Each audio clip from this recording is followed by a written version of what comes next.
एक शुरुआत थी। महाविस्फोट के बाद ब्रह्मांड ने बस अपनी आंखें खोली ही थीं। और ये कहानी है कि कैसे उस खामोश अंधेरे शून्य से आज हम जो कुछ भी देखते हैं वो सब बना।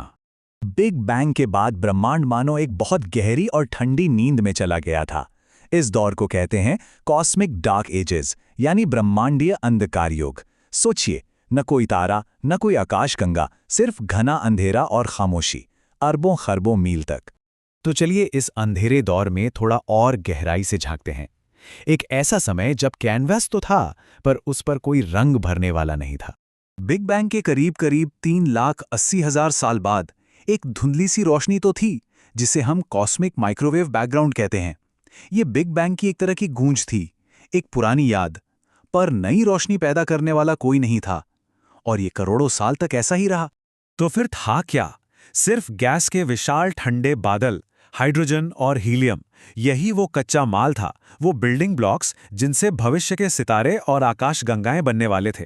ये बस इंतजार कर रहे थे।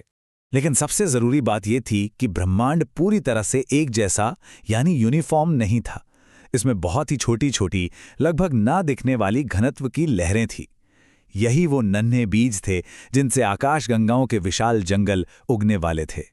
और अब हमारी कहानी में एंट्री होती है असली हीरो की। एक ऐसी ताकत जो खामोशी से लेकिन लगातार अपना काम करती है, और वो है गुरुत्वाकर्षण। तो गुरुत्वाकर्षण ने अपना काम कैसे किया? ये एक बहुत ही व्यवस्थित प्रक्रिया थी।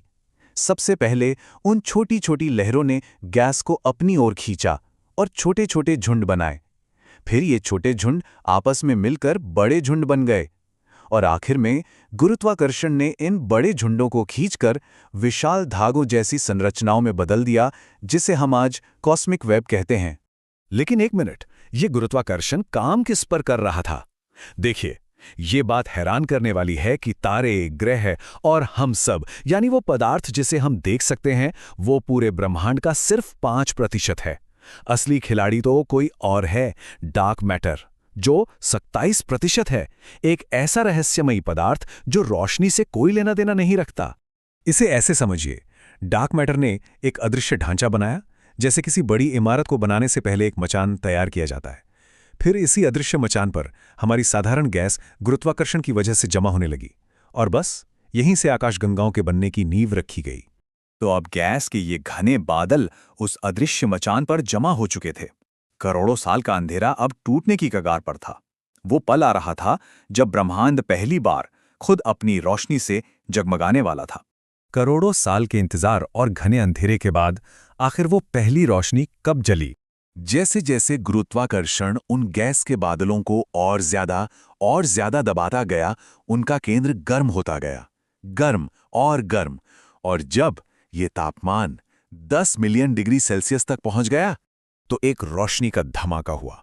न्यूक्लियर फ्यूजन शुरू हो गया। ब्रह्मांड में पहला तारा जल उठा। अंधकार युग खत्म हुआ और ब्रह्मांडीय भोर, यानी कॉस्मिक डॉन की शुरुआत हुई। ये पहले तारे, जिन्हें पॉपुलेशन 3 स्टार्स कहते हैं, आज के तारों जैसे बिल्कुल नहीं थे। वो हमारे सूरज से सैकड़ों गुना ज्यादा बड़े थे। उनकी रोशनी बहुत ज्यादा प्रचंड थी, और वो अपनी जिंदगी बहुत तेजी से जीते थे। बस कुछ ही मिलियन सालों में जलकर खत्म हो गए। अब जब तारे टिमटिमाने लगे थे, तो अगला सवाल ये था कि उनसे आकाशगंगाएं कैसे बनी? ये बड़े बड़े द्वीप कैसे तैयार हुए? देखिए, ये एक थोड़ी क्रूर लेकिन बेहद खूबसूरत प्रक्रिया थी। छोटी छोटी शुरुआती आकाशगंगाएं एक दूसरे से टकराती हैं और मिलकर एक बड़ी आकाशगंगा बना लेती हैं। इस प्रक्रिया को गैलेक्टिक मर्जिंग कहते हैं। और मजे की बात यह है कि आज भी हो रहा है।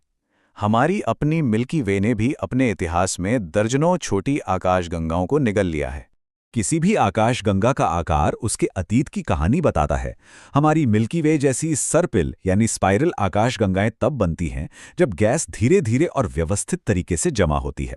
वहीं दूसरी तरफ जो अंडाकार यानी इलिप्टिकल आकाशगंगाएं होती हैं, वो अक्सर दो बड़ी आकाशगंगाओं की जबरदस्त टक्कर का नतीजा होती हैं।